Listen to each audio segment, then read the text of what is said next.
institution, but continuing to reach the lost. So it's a practical way the diocese is then giving back to the front lines of ministry. So we can think about that as investment in growth. Yeah. Absolutely. Yeah. It's an investment in growth beyond St. Andrews. So, Well, it's kind of funny, it goes there and then kind of comes back. yeah, it is kind of funny. I used to think the same thing about my dad as the pastor of the church, receiving money from the church and then giving to the church. But it's an important thing. We need to contribute and give even as we also receive. And so sometimes we'll be receivers, other times we'll be givers, sometimes we'll be both. But it's an important part of that diocesan collaboration and building the kingdom beyond St. Andrews. We want to build God's kingdom in a holistic way, both with global mission and outreach, as well as local things around Columbus, and also helping our diocese to support other churches, to plant new churches, and keeping our Anglican fellowship healthy beyond what we do right here. Other questions, Anne? I just wanted to say I'm glad you're using Greg Eller as the architect. Yes. Newer people in the congregation may not know his family's connection to us. Yeah, Anne is mentioning Greg Eller for those of you who couldn't hear or on the live stream. And Greg goes a long way back with us as a congregation. His wife, Ruth, used to be on the church staff here as our parish administrator before Rachel took over that job. And back to St. Matthew's as well. And so when they made that transition, Greg had been working for a different architectural firm. He worked on our staff very briefly for a year as he was in transition, and then he started his own architectural company. So the last master plan we have on record for St. Andrews was from right about the time that we were moving here and trying to figure out what we could do with this building. And so Greg had previously created a very nice master plan for us. It's one that isn't functioning 15 years later for what we need right now. So that's why we need to update it and refresh it. But yes, we looked at 4 different companies for architecture. Greg was one of them, and he was the clear winner from all of them. We had lots of really good options. I can't really say anything bad about any of those companies, but Greg really had part of that was his history with us. He knew where we've come from and the kinds of things that we need, and I'm really pleased with what he's been doing for us so far in that master plan. Other questions? Yeah. I missed the first few minutes just being out with kids, but did you address anything about reserving monies for paying an organist in the future, or the pursuit of that? I imagine those are... Yeah, the organist salary is a part of the budget right now. We're having to shift things around temporarily because obviously we don't have an organist on staff, and so the dollars that we would be paying an organist are going to our guest musicians, as well as increasing Dawson's responsibilities for the time being. When we find that right person, I'm kind of flexible in how we manage the whole music system. So if that new person needed to be a smaller position, and we could staff that in other ways through a few part-time jobs or through Dawson continuing what he's doing, I'm very open to that. So there's some flexibility, and we'll make a revision to the budget accordingly once we get that person on board. But there's definitely still music there's still music in the budget. Music is still a part of the budget, and there's dollars reserved for it, and there will be in the future. It's not a dollar limitation, it's a supply of organist limitation. It is a supply of organist limitation, yeah. And because there's so few organists, a lot of organists are looking for full-time work. We don't really have a full-time position to offer, so that's part of the struggle as well. I think we're offering something generous for the part-time that we can offer, which means we're probably looking for someone who has another job and is doing this part-time on the side. And again, that gets into the flexibility. Someone might only be able to do 10 hours of work a week, and that would be totally fine, and we can account for that in the system in a different way. So it could be very similar to John's job description. It could be different.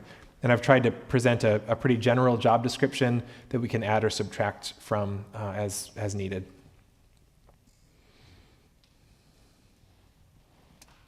Other questions? I thought you did a fine job this morning. Thank you very much. Very helpful and inclusive. Thank you. What's the process for picking a name for the new church? Is there an established process? Is it prayer and discernment? How long will we call it the church plant? When will we get a saint? Great question. Yes. Right now we're calling it Columbus Anglican Fellowship. Fellowship is a technical distinction. It would become Columbus Anglican Mission when it gets to a mission status. So our diocese starts with a group of people and calls it a mission fellowship. And then the mission fellowship, when it meets certain milestones, can become a mission of the diocese and then a parish. And often when we get to that mission status, a church will take on a name. And that's usually done in collaboration between the planter and the bishop.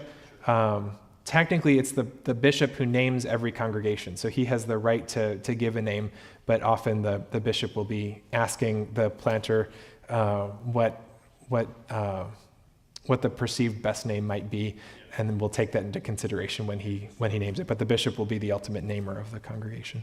My coach refers to it right now as St. Swithins in the Swamps. Which is probably some old joke he's used for a long time. Others? Father Chris, I'm just curious, you had Q&A last night, and then I know some people probably have emailed you questions. Sometimes those spark other questions. Sure. Can you share those questions with us? Yeah, most of the questions, I've only had a couple by email and one question last night. So the question last night is, if we build in that direction, what about the memorial garden? And that's certainly an important question because that would be overtaken by a new building in that direction. The solution to that problem is, number one, Father Ron reminded me last night that the memorial garden was always intended as a temporary location for the memorial garden.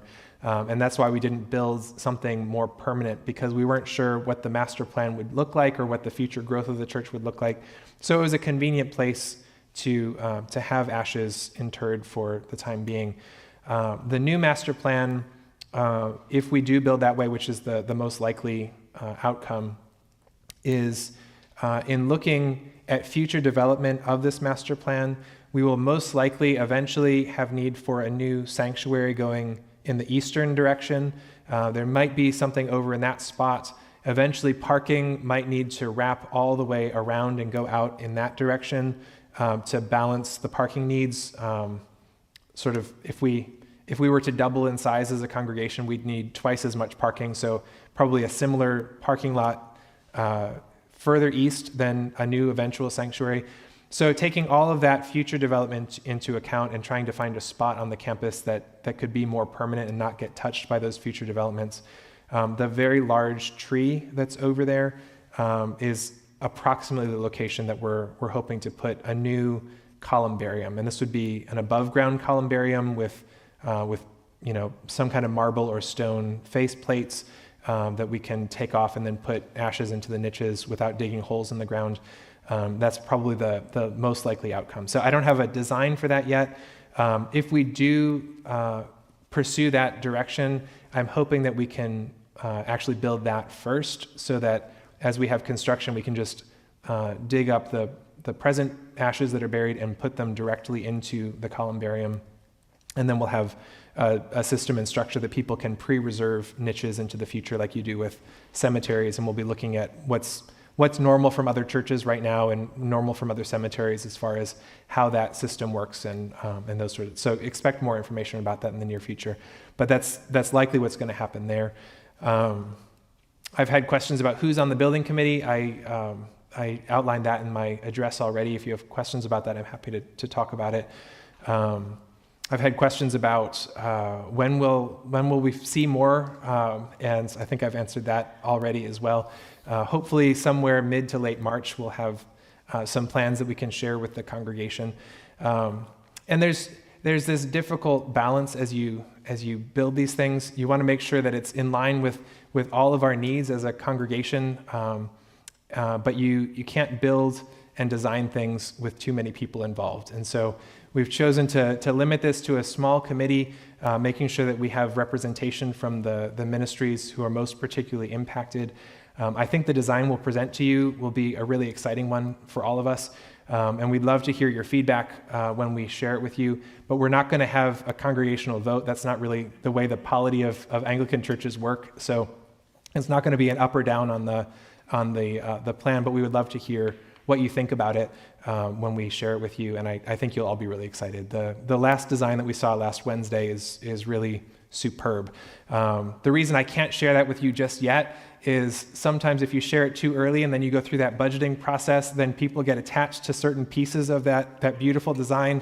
And when you have to subtract from that beautiful design, you get disappointment. So in the interest of having a workable plan, we're just going to wait till after the budgeting process is complete and then hopefully have something to share with you really soon. Sounds wonderful. Yes? Are any of the ashes in the memorial garden direct scattered, or are they all in containers? They're all in urns. Yeah. Yeah, there was no scattering. Does the Book of Common Prayer have a service for ash moving? It doesn't. We'll just reinter the ashes in their new place. So we'll have a collective blessing of the columbarium, and then we'll probably have a collective, we call it a committal service, but a collective recommittal service for all the ashes that are being moved. We'll do that in the most respectful way possible, with lots of reverence and ceremony. Yeah. Good question.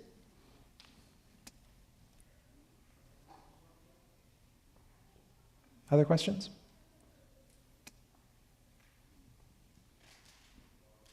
I'm sure my children will ask, what's going to happen to the swing set? Yes. I'm not sure where the swing set falls on the present map, but I can say that there is an area designated for playground outside of the new building. And part of how we were thinking about where to put children's ministry and should we put it in these rooms and renovate these rooms, or should we do it somewhere else, is to think about how we can make sure that children's ministry spaces end up as close to playground as possible to make the flow of traffic in and out of the building make a lot of sense, so you're not having kids line up and walk across the building or walk around the building. So at the present idea is we have a new section of building adding that way, and then just beyond that, there will be a fenced-in playground with a door that goes directly into the children's ministry spaces.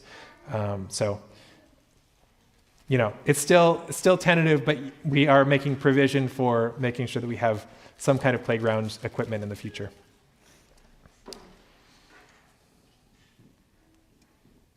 Anything else? Exciting time. It's a very exciting time. It's just been such an amazing year, and it's blessing after blessing as we continue to prayerfully consider what God is calling us into, and we take the next steps, and there's just more of God's provision to do all the things He's calling us to do. Some of the financial blessing, like cash reserve, isn't all that exciting in one sense, but it's deeply exciting to me to have the security of having extra cash on hand and to know that we can ride through the waves of the future. It's part of what I feel is responsible financial stewardship. And so to have God's double blessing one year after another and to be able to get us into a really solid place on cash reserve is just very exciting to me behind the scenes. And no mortgage and plenty of funding to build this new building. Financially, I can share it. We did get to 1.17 million on the campaign.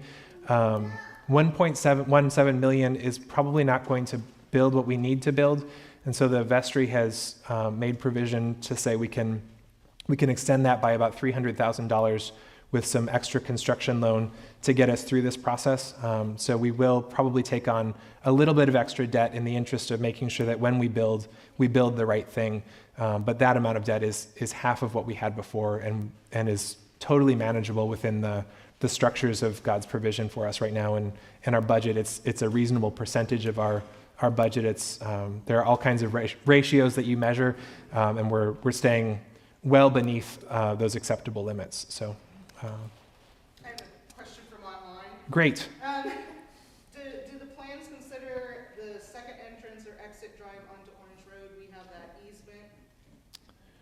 The plans, as we move into the future, do have that marked out on the master plan map. not necessarily to take action on, but it is reserved as an option for the future. There's also the potential of doing some expansion with how this driveway works to make traffic flow a little bit better on the main entrance. But it is possible. We do own a strip of land that goes all the way down to Orange Road, and it is wide enough to put a two-way driveway. So it is possible if that's necessary. There's already a curb cut down there as well. It is possible. There might be some zoning things we have to go through, but it won't happen in this phase right now. It's a future reservation. I just want to make a comment as a member of the vestry. When the diocese took over our old building and we moved here, it was obvious from the way that we got this building without going through a normal process that this was where God wanted us. Yeah. And I think we were optimistic when we came here, but 15 years later, this is just beyond our imagination. Yeah, and who could have known? Such a thrill. Who could have known that they'd be expanding this road not that many years later? So it was a 2-lane road when we bought the property. It's now a 4-lane road out there with a turning lane right in front of us. There's so much good about that, and so much traffic that goes by on a Sunday morning. I stand up here and I see out the windows, and I'm constantly seeing people going back and forth one way or the other. So there's so much visibility on this property. It was clearly a good place for God to put us. Well, one more comment that people may not know about is that at some time,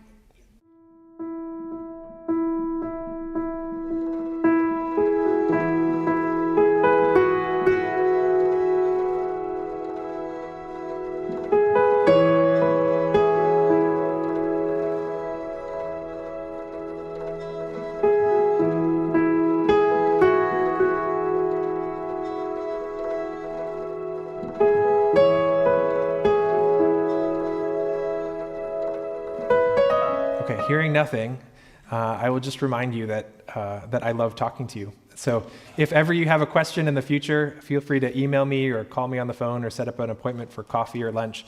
I would love to meet with you and answer any questions further that you might have. You don't have to wait till the last Sunday in February to ask those questions. I'm happy to answer them throughout the year. But thank you all for bringing your questions and for your participation this morning. And may God continue to bless us as we continue to pursue the things he's calling us to do. Amen. Thank you all.